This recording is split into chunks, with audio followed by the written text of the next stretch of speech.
Buenas noches, hermanos. Buenas noches, hermanos. Buenas noches. Bienvenidos a este encuentro, nuestro tercer encuentro de este primer ciclo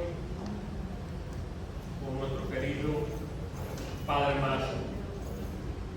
El tema de hoy está en la pantalla y antes de ampliar de qué esperar del día de hoy, quisiera que todos hiciéramos algo de silencio, recogimiento, silenciarnos un poco, bajar las pulsaciones y tratarnos de quedar en una actitud contemplativa para tratarnos de sumergir en la Israel de la época de Jesús y de esa forma sentir y entender mejor los conceptos que nos presentará el Padre Mazo. Unos 10-15 minutos de silencio para que el silencio exterior replique en nuestro silencio interior.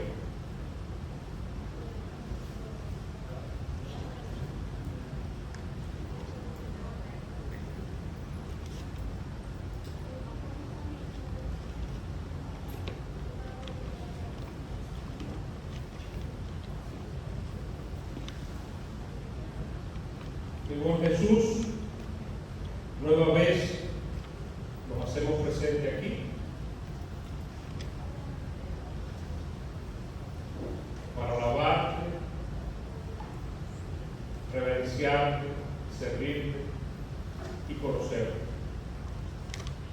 Conocerte a través de las enseñanzas que a lo largo de estos dos encuentros y hoy el tercero nos presenta nuestra parroquia a través de nuestro queridísimo Padre Mazo. Mientras más te queremos, más te amamos. Pero para quererte hay que conocerte. Silencia nuestro interior, silencia nuestro corazón,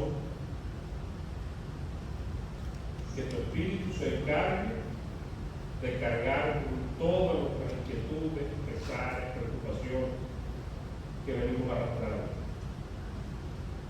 para hacernos dóciles a tu palabra, dóciles a tu mensaje. Gloria al Padre, gloria al Hijo, gloria al Espíritu Santo. Gloria al Espíritu, ahora y siempre, por los siglos de los siglos. Amén. El día de hoy vamos a ver 4 grupos que nos va a presentar el Padre Mazo. Yo quisiera que en esta escucha atenta y fraterna tratemos de imaginarnos en el Israel de la época y tratemos de ver en las explicaciones del Padre Mazo cómo eran esos 4 grupos sociopolíticos que habitaban en la Israel de la época. No solo para entender el contexto alrededor de Jesús, sino para interiorizar qué parte de esos aspectos hoy, 2000 años después, aún yo, tú, hermano, manifiesto de fariseo, de saduceo, de esenio, de celote. Y cómo superarlos para ser más del grupo de Jesús. Bienvenido, Padre Mazo. Una vez más, gracias por tu tiempo y tu entrega. Dios te bendiga. Gracias. En esta introducción que ha hecho Hugo, está claro que la parroquia ofrece este programa de formación, pero supone que usted va a trabajar. Es importante leer, reunirse, comentar, orar, volver sobre las enseñanzas. Esta noche, 11 de octubre, recordamos a Juan 23 y la apertura del Concilio Vaticano II en el año 1962. Y nuestra reunión se une a tanta gente orando por la paz, por la vida de los rehenes, por el perdón entre esos pueblos enfrentados y tantas otras violencias lejanas y cercanas que tenemos que asumir delante del Cristo que dio perdón y dio paz. Como decía Peván, de un condenado de amor que nos amó de tal suerte que nos dio vida en su muerte y esperanza en su dolor. Que el Señor acompañe estos pueblos y que pueda lograrse se encaminen las cosas de manera que la vida humana prevalezca, la sensatez. Como decía Hugo, estamos delante de cuatro sectas, grupos que Jesús enfrentó en su vida y que él no perteneció a ninguno de ellos. O sea que Jesús no se afilió. Y hace falta entenderlos, porque todos los evangelios, todo lo que vamos a estudiar, se da en este marco, donde aparece la originalidad de Jesús. Ser israelita era pertenecer al pueblo elegido. Ya en el tiempo de Jesús se habían formado grupos separados del pueblo. Todos tenían una relación con el pueblo de Israel y todos se distinguían. Cada secta pretendía ser el verdadero Israel. La verdad, cuando no está basada en el amor, siempre divide. La verdad que no nace del amor excluye, oprime y crea división, angustia, dolor. La verdad del amor acoge en su interior, sin miedo, hasta la contradicción, la mentira, el fraude, porque la verdad se sobra, la verdad se sobra. No me acuerdo quién fue que dijo, la verdad es como un león, basta soltarla, se defiende sola, y es verdad. Primero, enfoquémonos en Jerusalén, que se había convertido en el centro espiritual y religioso del judaísmo mundial. Era el punto de referencia. En Jerusalén estaba el templo, estaba también la grande comunidad de sacerdotes vinculados al templo, estaba el liderazgo fariseo, la unidad que decidía las cosas, el Sanedrín, estaba también los escribas, y en Jerusalén también tenían lugar las fiestas principales. Es más, cada judío tenía que ir a Jerusalén en ciertos momentos, un judío que se respetase. Nosotros, sin quererlo, en tantas Eucaristías, cantamos los salmos que cantaban los que peregrinaban a Jerusalén. Qué alegría cuando me dijeron, vamos a la casa. Son salmos que van cantando los que se acercan, y cada vez que celebramos la Eucaristía estamos entrando también en comunión con la Jerusalén del cielo. Jerusalén se había convertido en un lugar muy importante debido a toda la actividad de Herodes el Grande, que murió en el 4 a.C. Había adquirido un carácter internacional. Alejandro Magno y sucesores estuvieron por esa área.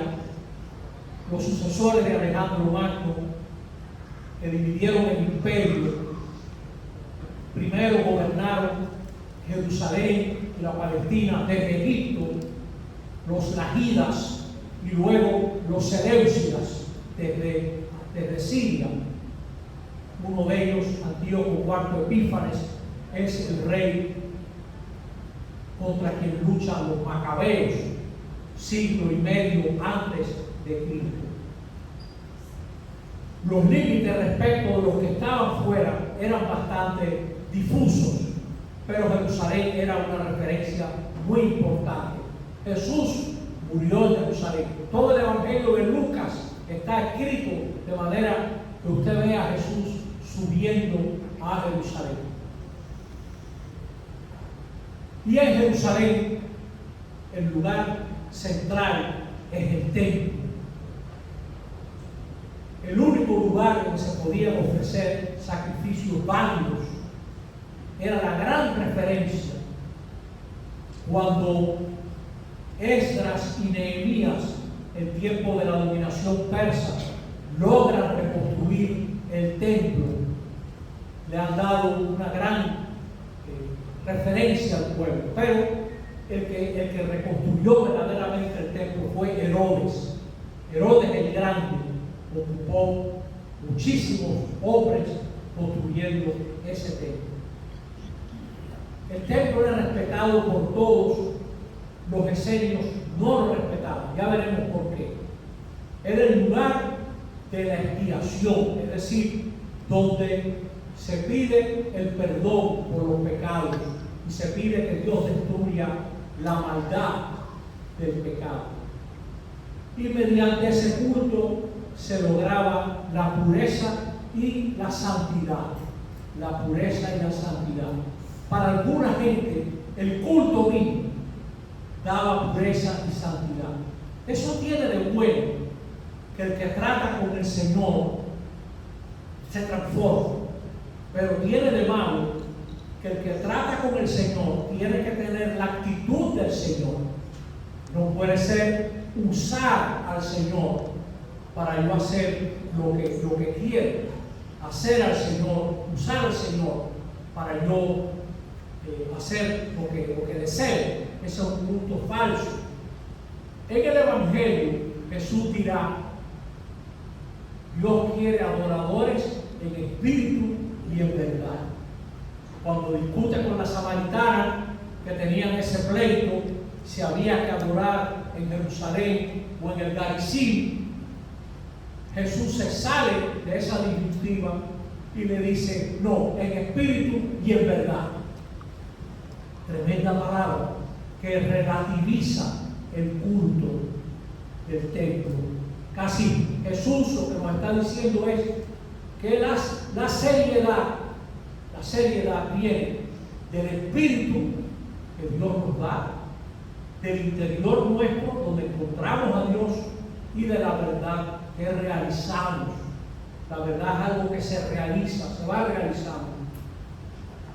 Las grandes fiestas se celebraban en el templo, que en tiempo de Jesús era algo majestuoso, cuando el sol de la tarde le daba al oro del templo, diríamos.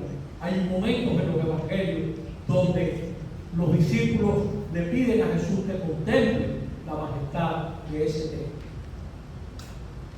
Allí se concentraba el culto, los sacrificios, las oraciones.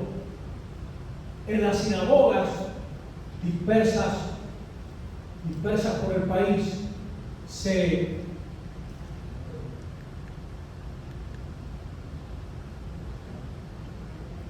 también había culto. En esas sinagogas también había culto. Ese servicio divino, sin acto de culto, ayudó a interiorizar la piedad del individuo y a plasmarla personalmente, el culto de la sinagoga. Y más tarde, cuando el templo esté destruido, las sinagogas van a tener una gran importancia, y sobre todo la ley, después que se destruya el templo. Todos los predicadores tenían una gran influencia, y la religiosidad sin duda empezaba desde el hogar, en la familia, empezaba esa religiosidad. el sábado. El sábado, muy ligado también al culto, era el signo de la elección de Israel. Se imitaba el descanso del Creador, pero el sábado tenía una dimensión que en el tiempo de Jesús se había descuidado mucho, que es la dimensión de la liberación. El dar gracias porque nos libró de Egipto. El sábado recordaba Génesis, pero también recordaba Éxodo. Si les gusta el tema, les invito a leer el capítulo 13 de Lucas, donde aparece una mujer encorvada en una sinagoga que Jesús cura el sábado, y cuando la cura dice: y no había que liberar a esta mujer que el diablo tenía oprimida, diríamos, todos ellos atribuyen toda enfermedad al demonio. Todos estos años no había que liberarla hoy, el sábado, porque el sábado celebra la liberación de Israel, y ellos habían descuidado esa dimensión. Está la dimensión del descanso, pero está también la dimensión de la libertad, de la ayuda al necesitado, memorial de la liberación de Egipto. También tenía ese sentido. Este momento, esta noche, es muy importante. ¿Cómo supieron? Miren, nosotros hemos visto en estos cursos, hemos ido mencionando cómo Israel tiene que ver con Abraham, que es contemporáneo de Hammurabi del siglo XVIII a.C., cómo Moisés es contemporáneo de Ramsés II, siglo XII a.C., cómo la monarquía de Israel surge a finales del siglo XI, hacia el año 1010 a.C., David es de esa época. Luego tenemos que hablar de cómo se divide el norte y el sur después de Salomón, Roboam y Jeroboam. Creo que es como el 931, no me lo pongan en piedra, pero por ahí. Y luego, antes de Cristo. Y luego tenemos que hablar de la invasión de los asirios en el siglo VIII, en tiempo del primer Isaías. Y luego la invasión de los babilonios en los 500 y pico, en tiempo de Nabucodonosor y Jeremías. Y luego el regreso, cuando Ciro el Grande, en los 530 y pico, antes de Cristo. Israel regresa a los persas, le permiten regresar con tal que paguen tributo, que por cierto el arameo está emparentado con las lenguas que se hablaban en Persia. Los judíos pensaron que ya le iba a ir bien, pero entonces Alejandro Magno domina el Medio Oriente. Y cuando muere Alejandro Magno en el 323 a.C., sus generales se reparten el imperio. Les va bien con los lagidas de Egipto, pero luego les va mal con los seleucidas. Eso es lo que hay que entender hoy. Los seleucidas eran fanáticos, son hombres que dominan la Palestina siglo y medio antes de Cristo, y son gente tan violenta que quieren que Israel adore a dioses griegos en el templo, y no quiere que los hombres se circunciden, y no quiere que haya asamblea religiosa. Y entonces el pueblo se levanta en armas, y contrariamente a todo lo que la gente esperaba, los macabeos derrotan a los seleucidas. Qué momento de esperanza, qué momento de esperanza fue la lucha de los macabeos, 167 al 160. Y entonces, como pasa siempre, el general victorioso se adueña del poder. Y estos son los asmoneos, porque ellos decían que venían de un antecesor, ¿no?, que era Asmón. Entonces, son los asmoneos. Pues estos asmoneos, fíjense la trampa que hacen, son reyes y quieren ser sacerdotes. O sea, ellos van a corromper el culto. sacerdote en la misma persona. Y entonces en Israel, que se sienten defraudados, qué cosa tan grande cuando un pueblo entero cree en una persona y luego esa persona defrauda al pueblo. Eso es un trauma que jamás se olvida. Y esta gente vivió eso. Estos señores se adueñan del poder y dicen que ellos tienen derecho a dirigir no solo el poder civil, sino también el culto. Y entonces se forma, y esta es la clave de esta noche, la reacción hasídica. Los hasidí, que quieren ser puros y piadosos, es decir, quieren obedecer a Dios y saben que eso que están haciendo los aporeos es una trampa. Ellos habían apoyado la lucha, pero se sienten traicionados por esta gente que se ha adueñado del poder. Se sienten así, como una traición. En medio de esto hay otra corriente de la que tenemos que hablar. Es la corriente apocalíptica. Miremos la próxima. Sí, miremos la próxima. No, perdón, dale para atrás. Sí, esta corriente apocalíptica es un grupo de gente que cree que Dios va a revelar lo que quiere, que Dios se va a manifestar y ya en esta vida vamos a saber cómo va a ser la obra. Va a haber una vida diferente, y como tanta gente había muerto en la lucha de los macabeos, Israel en este momento descubre que esta vida no es lo único. Israel no quería que había otra vida. Para Israel la eternidad es tener hijos, tener nietos. Esa es la eternidad. No había otra vida.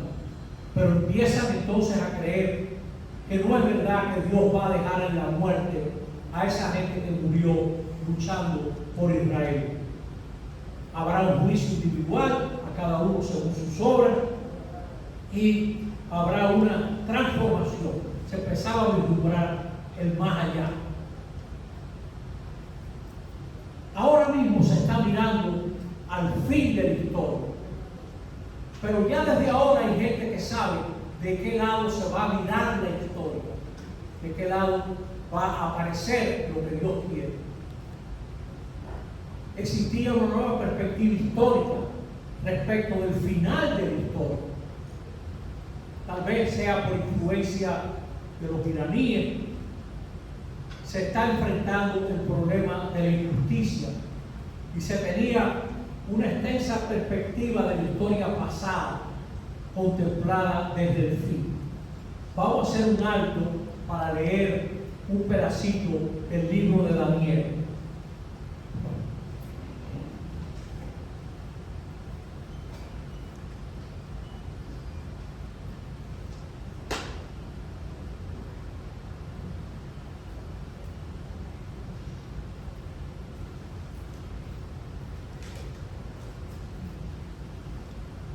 El libro de Daniel, capítulo 7, un capítulo muy importante, verso 13.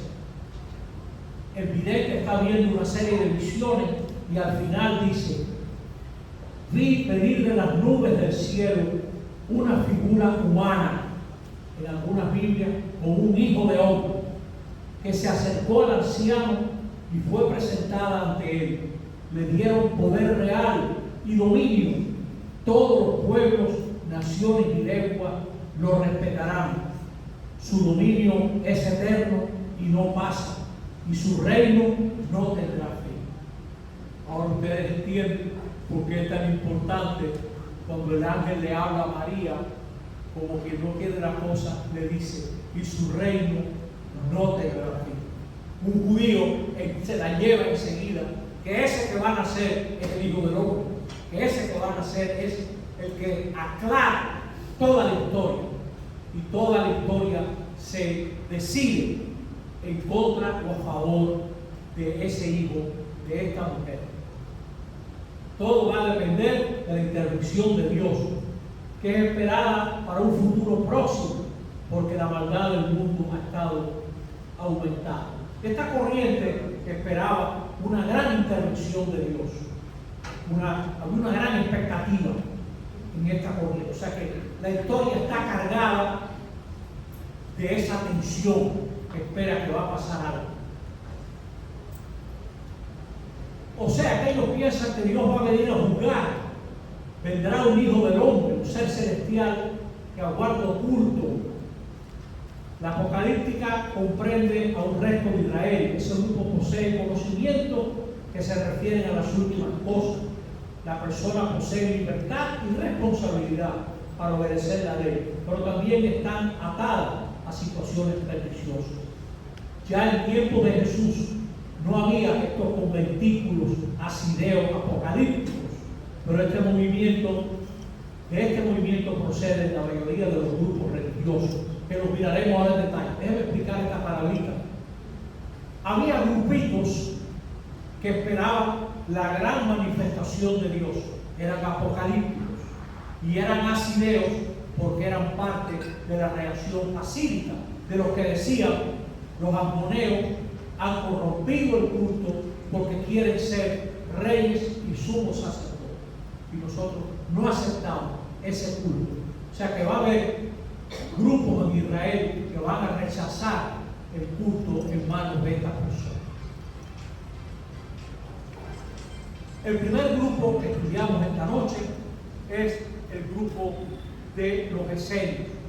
Como decíamos el otro día que estábamos hablando de todo esto, los esenios fueron descubiertos en el siglo XX. Durante siglos nadie entendía ese cuarto grupo de que hablaba Flavio Josefo, hasta que se descubren las cuevas de Qumran cerca del Mar Muerto. Los que han ido allá han visto esa zona y saben que ahí se conservan muy bien todas las cosas porque hay muy poca humedad. Estos señores fundaron una comunidad disidente que querían restaurar la santidad del pueblo. ¿Y cómo la restauran? Alejándose de la maldad, alejándose de lo que está corrupto. Buscan no contaminarse y para eso no van a tratar con otra gente que no está purificada, que no lee la escritura, que no hace oración. Ellos tienen una comunidad aparte que no trata con los otros. No tenían ni siquiera relación económica, ni comunión de mesa, ni aceptaban sus regalos. Total exclusión para no contaminarse. Esto se vivía, esta no contaminación se tomaba muy en serio en Israel. Ustedes recordarán que la noche que Jesús cae preso, como se acerca la Pascua, hay autoridades judías que no se acercan a la casa de un pagano para no contaminarse, para poder celebrar con pureza. Una actitud que se repite. Ellos se definen como el templo espiritual. Espiritualizan el templo. Se esperaba que al final el verdadero templo sería restaurado. Y para eso necesitan agua, para todas esas purificaciones. Yo les explicaba el otro día cómo ellos en medio de un lugar árido guardaban la lluvia que caía en unas cisternas enormes. Tenían comida con un cierto sentido sagrado, tenían un sentido mesiánico. Ellos esperaban dos mesías, un mesías sacerdote y un mesías rey. Esperaban esos dos mesías. Pero para tomar parte de los banquetes de esta gente había que haberse convertido y vivir en comunidad. Ahora ustedes se dan cuenta cómo en este ambiente Jesús, el comienzo de Lucas 15, come y bebe con pecadores. Qué escándalo, ¿no? Bueno, esta comunidad tiene un conocimiento especial adquirido por revelación y se guardaba como conocimiento esotérico. O sea, esta gente guarda cosas secretas. Por eso también suena tan interesante lo que les digo en secreto, grítenlo desde los tejados. Jesús. Esta gente guardaba un comentario que se le atribuía al profeta Habacuc. Medía 1 metro y pico ese rollo. Se encuentra hoy en día también. Y se decía que el profeta lo había escrito en sus últimos días. Ellos están orientados principalmente hacia el final inminente de este mundo, final con el que cuentan en un futuro próximo. Esperaban dos Mesías, uno rey y otro sacerdote, no tanto al Hijo del Hombre, y le daban preeminencia al sacerdocio sobre la realeza.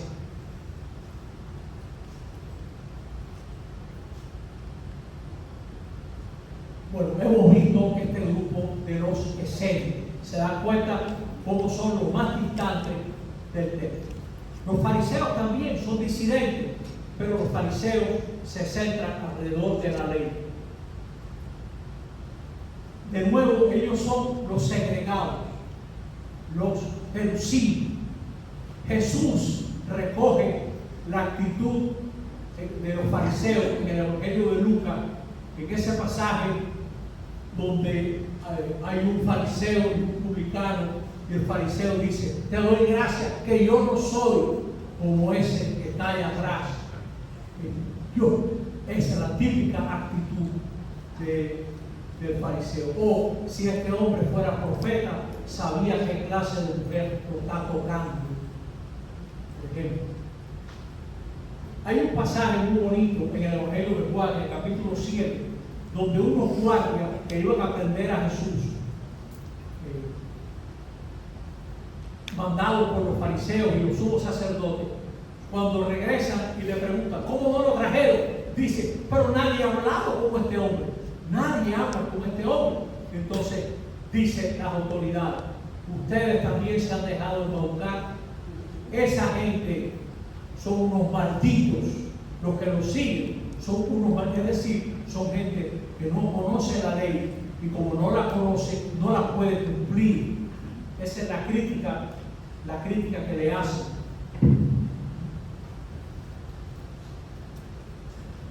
Veía el mundo muy triste, y es que tengo los ojos completamente blancos.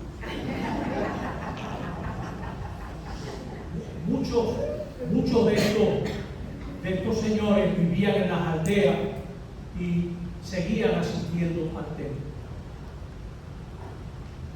La característica principal del fariseísmo era la observancia de las leyes, de la pureza ritual del culto, incluso fuera del templo. Por ejemplo, lavarse las manos cuando uno viene de la calle, lavar las ollas que uno va a usar, que tiene un sentido higiénico, por supuesto, cumplir una serie de observancias, ayunos, abluciones, etc.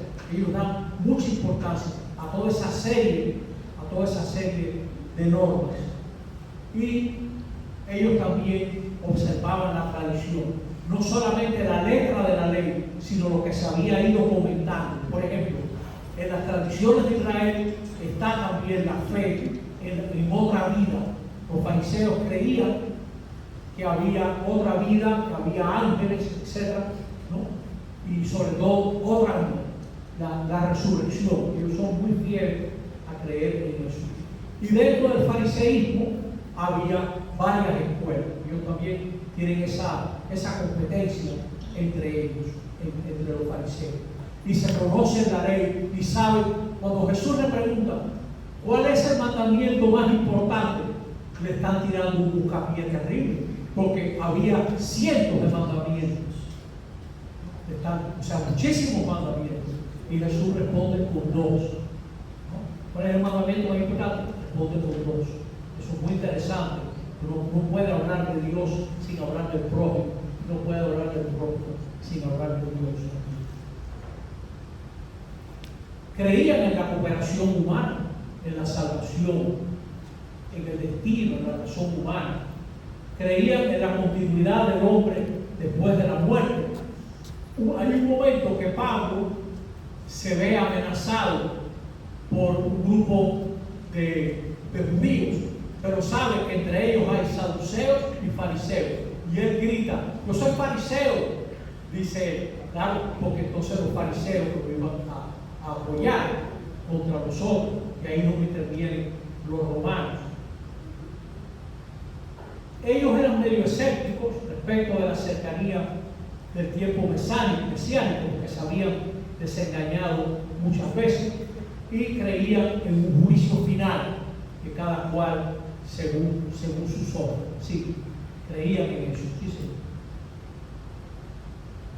Tenían un gran respeto, gozaban de un gran respeto en amplios sectores de la población. La gente que ha estudiado mucho esto, y yo aprovecho para decir que yo soy consciente de lo que presento, lo hago como un servicio ayudando a la Comisión de Formación de la parroquia, pero me baso en autores que han estudiado estas cosas y dicen: tenga cuidado, no vayamos a creer que en tiempo de Jesús los fariseos eran despreciados como fueron después a lo largo de la historia. Gozaban de un gran respeto. Muchos de ellos fueron mártires, hubo fariseos mártires contra los romanos, por ejemplo. O sea que eran gente respetable. Y también esas frases de Jesús en el capítulo 23 de Mateo, tan duras, probablemente ese Jesús de ese capítulo 23 tiene mucho que ver con la comunidad que está luchando contra los fariseos después del año 70. O sea que hay un endurecimiento del trato, porque los fariseos empezaron a ser muy importantes después de la destrucción del templo de Israel. Mucha de esta gente tenía la dignidad de un juez, interpretaban la ley. La mayoría de los escribas eran fariseos, pero también los había saduceos. Y los saduceos tenían que tener en cuenta a los fariseos. Los esenios eran grandes enemigos de los fariseos. Probablemente ellos se daban cuenta que había fariseos muy ambiciosos que se aprovechaban de la gente humilde para quitarle el dinero, para sacarle el dinero, buscando diversos motivos. Jesús ataca a los fariseos por ese lado, por ejemplo, ¿no? Es verdad, así es. Y llegamos al tercer grupo, los celotes, que los fariseos miraban como gente coherente. ¿Sí? Hay un pasaje en los evangelios que se discute mucho, donde Jesús dice: desde entonces el reino de los cielos sufre violencia y los violentos son. Es decir, Jesús se da cuenta que para entrar en el reino hace falta decisión, y tal vez admire la decisión de estos grupos. La gente que más sabe de esto dice que en tiempo de Jesús no estaban organizados todavía. Jesús muere hacia el año 30 y las primeras rebeliones serias de los fariseos son después del año 60. La rebelión judía grande empezó en el 66. Hay un libro que, si les gusta leer sobre esto, se llama Jesús el Fariseo, de Brandon. Es un libro famoso, el original es en inglés, no sé si está en español.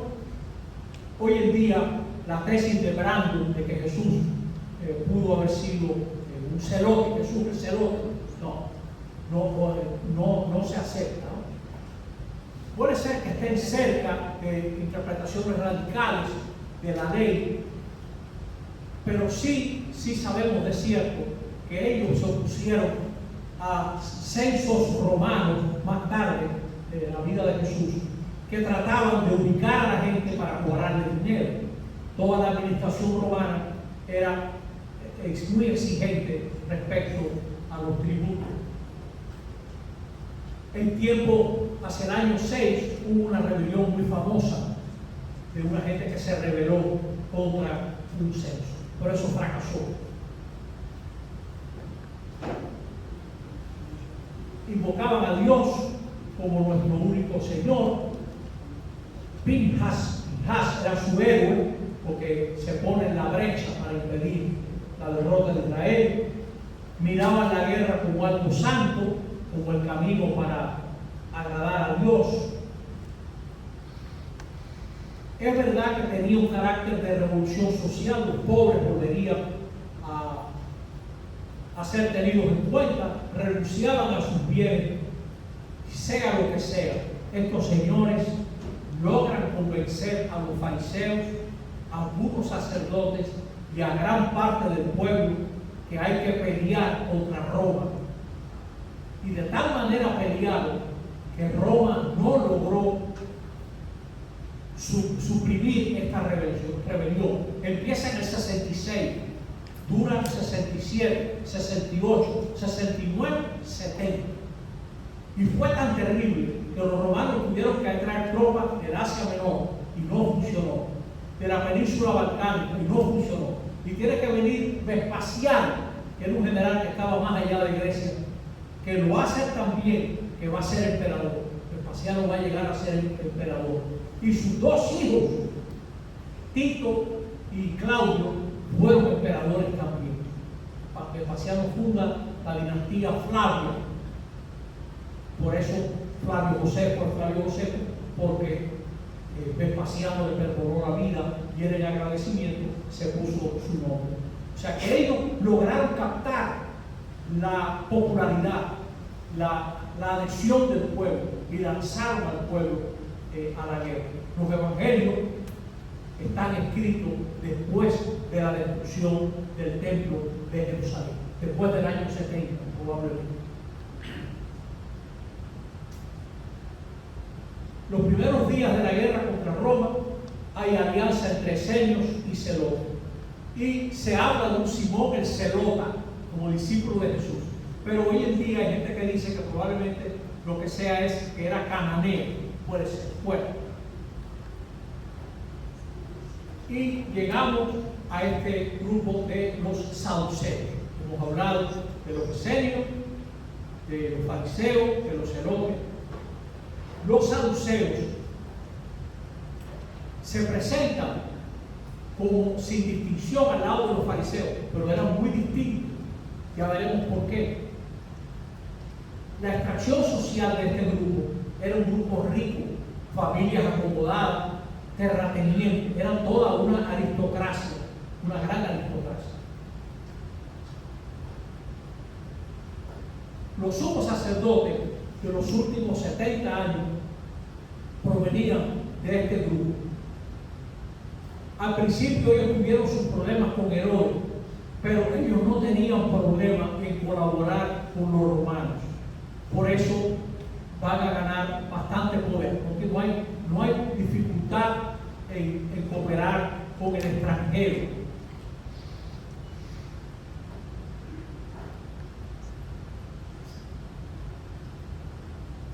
Para ellos, Israel era algo sagrado, pero la santidad de Israel está garantizada por el templo. Nosotros esta noche empezamos la clase en el templo y Jesús fue un gran crítico del templo, porque Jesús iba al templo, habló en el templo, purificó el templo. Jesús también tiene acciones de purificación en el templo de Jerusalén. Pero Jesús está en una tradición profética muy grande. Yo no sé si ustedes recuerdan cuando Jesús purifica el templo, que saca a los vendedores. En los evangelios aparece una cita que dice: ustedes han hecho del templo una cueva de ladrones. Una cueva de ladrones. Los evangelistas toman esa cita y vale la pena que usted más tarde, yo lo voy a leer ahora, pero vale la pena que usted lo medite. Ese capítulo 7 del profeta Jeremías, capítulo 7, que tiene una actualidad tremenda hoy en día. Yo les quiero leer un pedacito.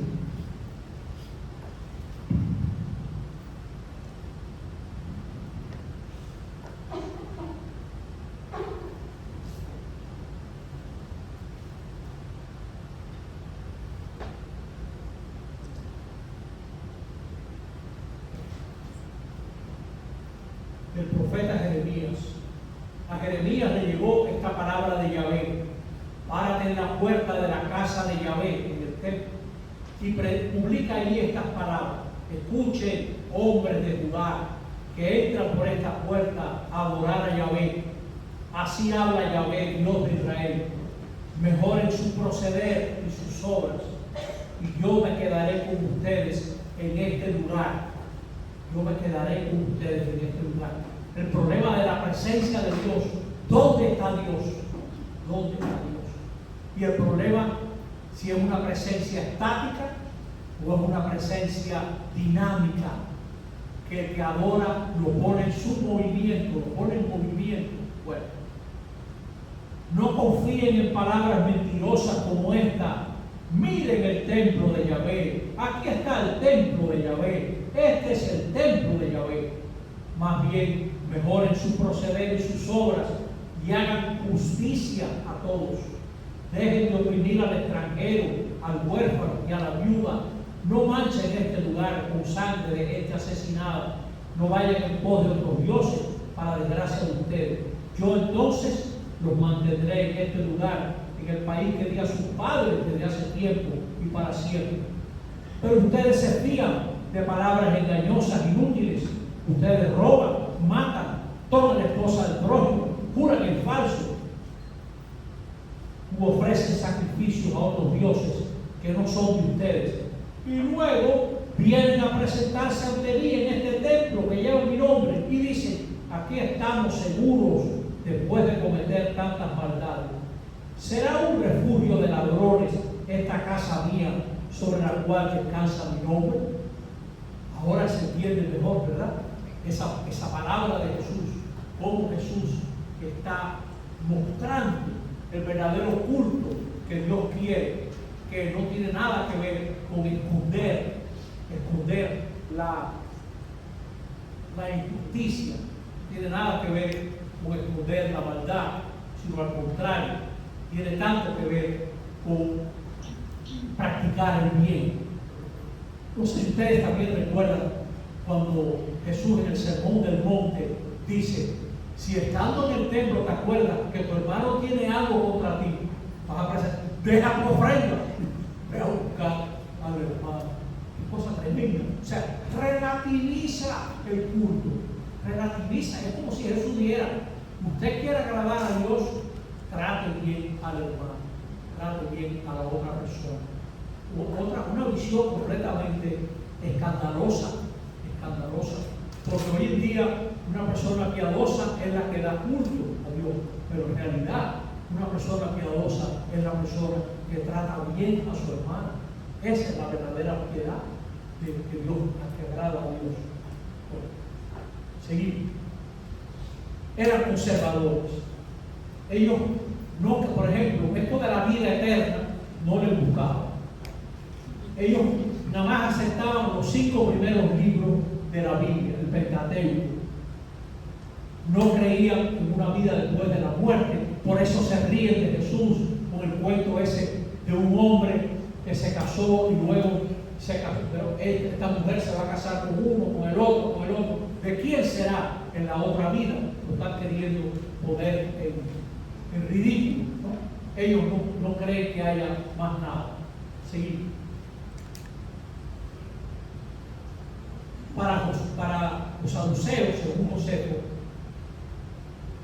dependía de la voluntad, ¿no?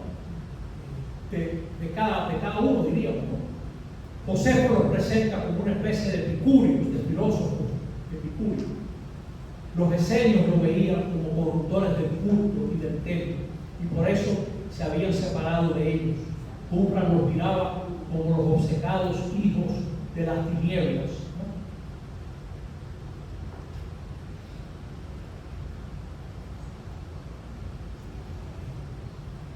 Ellos no están creyendo que haya algo ya establecido para el hombre, sino que el hombre es lo que decide, el ser humano.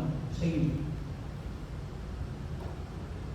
Por conveniencia, ellos habían desarrollado una convivencia con los fariseos. Los saduceos tenían mucho poder, pero la influencia en el pueblo era de los fariseos. Por eso en los evangelios varias veces sale que ellos se confabulan para ver cómo pueden perder a Jesús. Su nombre deriva de Sadoc, un importante sacerdote entre los que andaban con David, etc. Y ellos decían que eran sadocitas, que provenían de ese linaje sacerdotal anterior. Entramos en la situación social y económica. La Palestina en tiempo de Jesús tendría 1 millón de habitantes. Y hay que distinguir claramente entre Galilea y Samaria y Judea y Jerusalén por otro. Había agricultura, artesanía, comercio. Había un nivel alto, un pequeño grupo, lo alto de la pirámide, y una masa de pequeños labradores, jornaleros, endeudados, lo comido por los servidos, como dicen aquí, dependen de lo que se les pague del día. Por eso se indignan cuando ven que le pagan a los últimos, igual que ellos que han soportado todo el peso de la jornada. Había también jornaleros para la pesca, probablemente los primeros apóstoles. Había una clase media de artesanos, pequeños comerciantes, etc. Sacerdotes, de los cuales había 7.000. Herodes contrató a cientos de sacerdotes para construir el templo. Y había esclavos, gente que era propiedad de otros, y siervos. Los esclavos que trabajaban para una familia no tenían un trabajo tan duro y la ley los protegía, pero no a los paganos. Por eso había muchos esclavos paganos que se hacía prosélito para que lo protegiera la ley. Sí. Herodes era el mayor propietario y sus hijos se reservaron las mejores tierras. Y como hemos visto estos días en los evangelios, los viñadores, a la hora de recaudar la cosecha, etc., ponían muchas dificultades. Y la propiedad de la tierra estaba muy mal repartida.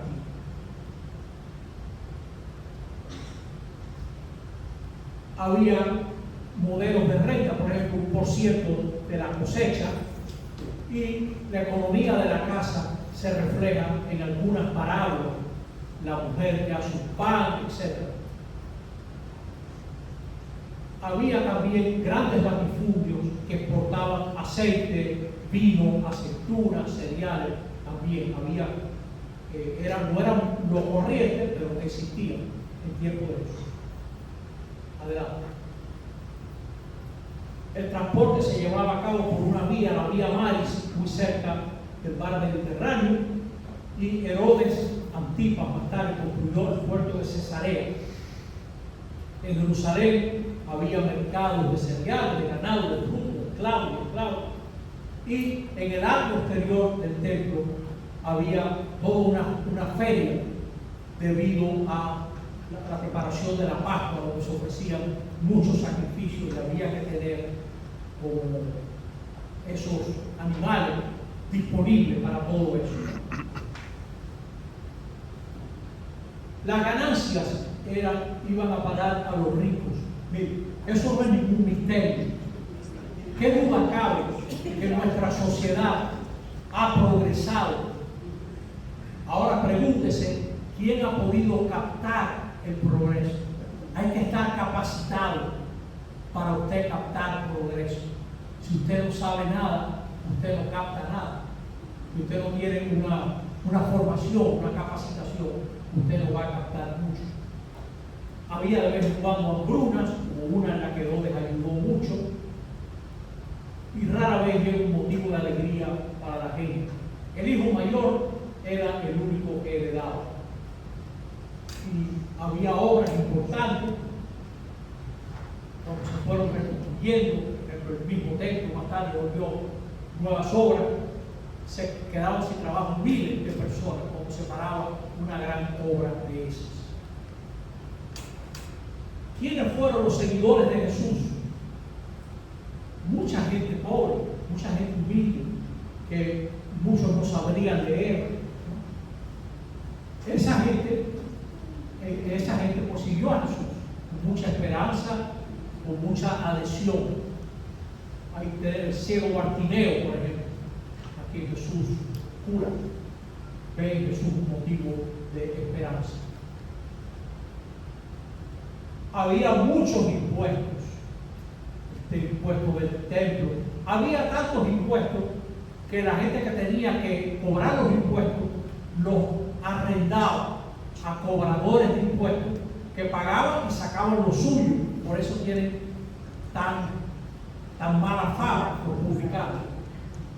Una manera de insultar a alguien es decirle, tú eres un cobrador de impuestos, porque era decirle que él no respetaba los bienes ajenos, ponerlo así, para no usar la palabra moneda. Los publicanos o recaudadores arrendaban la recaudación de los tributos y tenían así ocasión de aumentar su cuantía, etc. O sea, tenían una fama pésima. Por eso es tan importante en los evangelios cómo Jesús trató a esta gente, cómo Jesús trató a estas personas.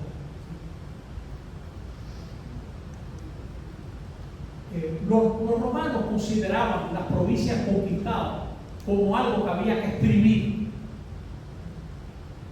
Y mucha gente vivía muy presionado por las exigencias económicas. Una vida sumamente triste y exigente. Había el impuesto de la tierra, de por cabeza, la 10ª parte de lo producido en el campo, impuesto por cabeza, y siempre estaban realizando censos para ver a quién cobrar. Muy importante, para tener identificado dónde está la gente a quien se le puede cobrar. Y en la Galilea, Herodes Antipas arrendaba por cobro de impuestos. Antipas es el contemporáneo de Jesús, hijo de Herodes el Grande, que se quedó vestido para ser rey, nunca fue rey.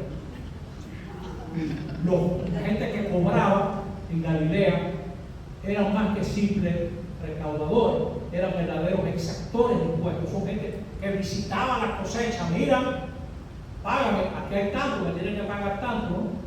Y Jesús encuentra a Mateo sentado en su mesa de campo. Como que ese pasaje cobra una mayor luz ahora. Es de ahí que Jesús llama a Mateo. Nosotros esta noche hemos presentado estas diapositivas. Yo quiero hacer una reflexión ahora. Creo que esta es la última, ¿verdad? Mire, ya, ahí termino. Sí. Quiero hacer una reflexión de esto que hemos estudiado.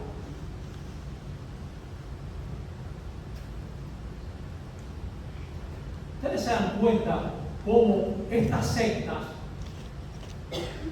en el fondo, la pregunta que se hacen es: ¿dónde está lo sagrado? Los esenios, lo sagrado está en no contaminarse, purificarse.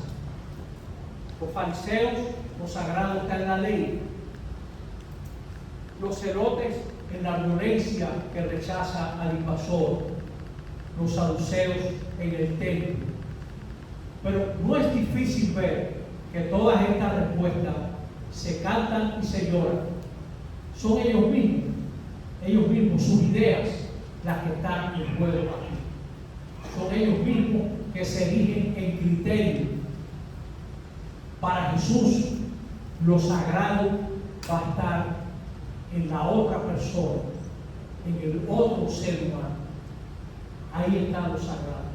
En el primer día hablábamos de la compasión, ¿no? Efectivamente, para Jesús no hay nada más sagrado que el bienestar, la dignidad de la otra persona. Sea mujer, sea hombre, sea rico, sea pobre, sea niño, sea anciano, tenga la calidad que tenga. Ahí está lo sagrado. Yo quiero leer un pasaje del Antiguo Testamento que yo se lo recomiendo. Está tomado del profeta Oseas en el capítulo 11. Oseas capítulo 11. Este capítulo se considera una de las cumbres del Antiguo Testamento. Ya verán por qué. Dice el profeta Oseas 11: cuando Israel era niño, yo lo amé, y de Egipto llamé a mi hijo. Pero mientras lo llamaba, más se alejaban de mí. Ofrecieron sacrificio a los Baales, los dioses falsos. Quemaron incienso ante los ídolos. Yo, sin embargo, le enseñaba a andar a Efraín, sujetándolo de los brazos, pero ellos no entendieron que yo cuidaba de ellos. Yo los trataba con gestos de ternura, como si fueran personas. Era para ellos como quienes sacan el bozal del hocico y les ofrecen la mano el alimento. Pero volverán a Egipto, ya que no han querido volver a mí. Tendrán por rey a Siria, la espada arrasará sus ciudades, exterminará a sus hijos, se saciará con sus fortalezas. Mi pueblo está pagando su infidelidad. Llamen si quieren a Baal, pero nadie lo levantará.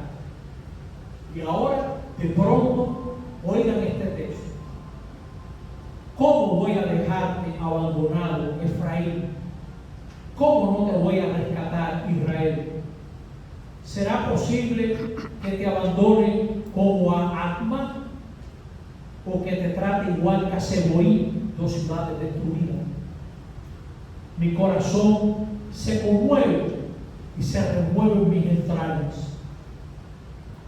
No puedo dejarme llevar por mi indignación y destruir a Efraín, pues soy Dios y no hombre. Yo soy el santo que está en medio de ti y no me gusta destruir. Qué lindo. O sea, cómo se presenta Dios a través del profeta Oseas, el profeta que estuvo casado con una prostituta, que la va a buscar, etc. Este Dios que se revela aquí es un Dios de compasión. Nosotros en general hablamos de la compasión como Dios me perdona, Dios me abre un camino.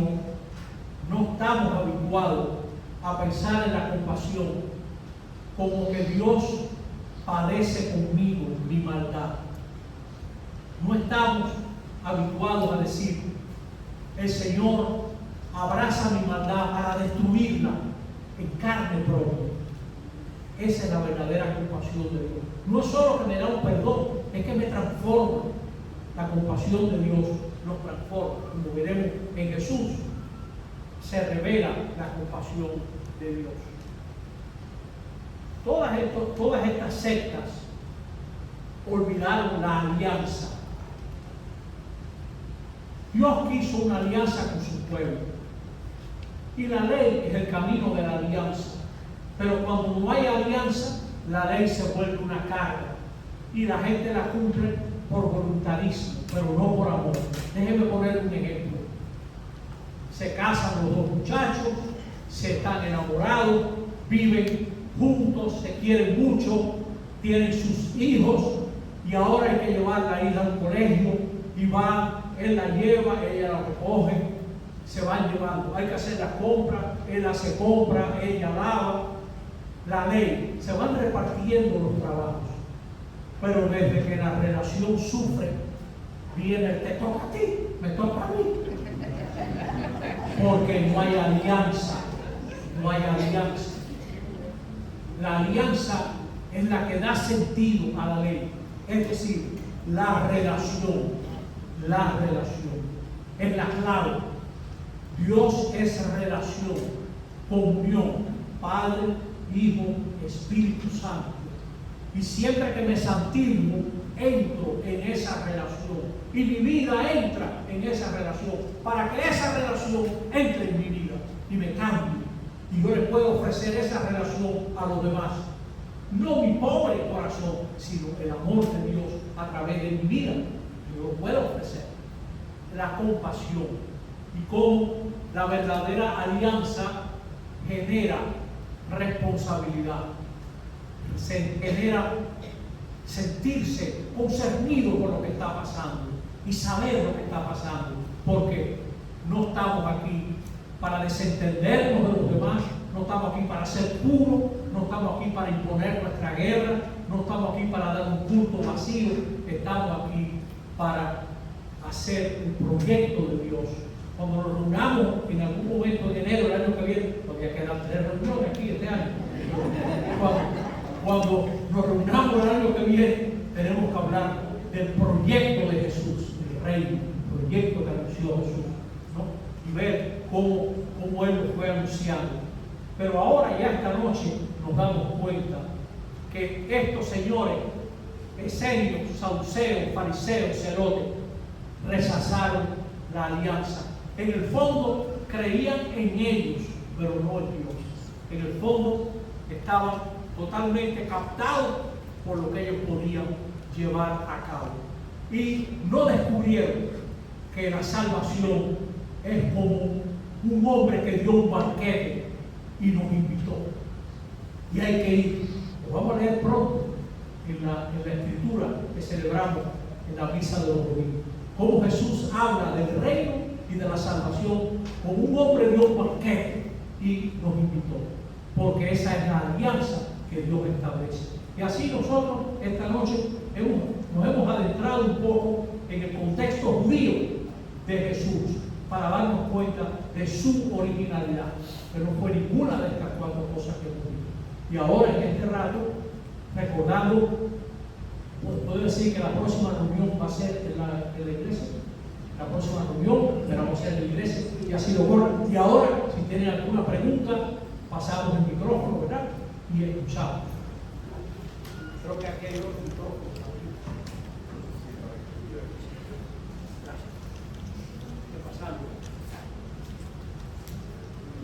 Caminamos por el pasillo, hermanos. ¿Alguna pregunta, comentario? Pregunta. Sí, preguntas, sí. Preguntas. Sí. Déjenme la clase a mí.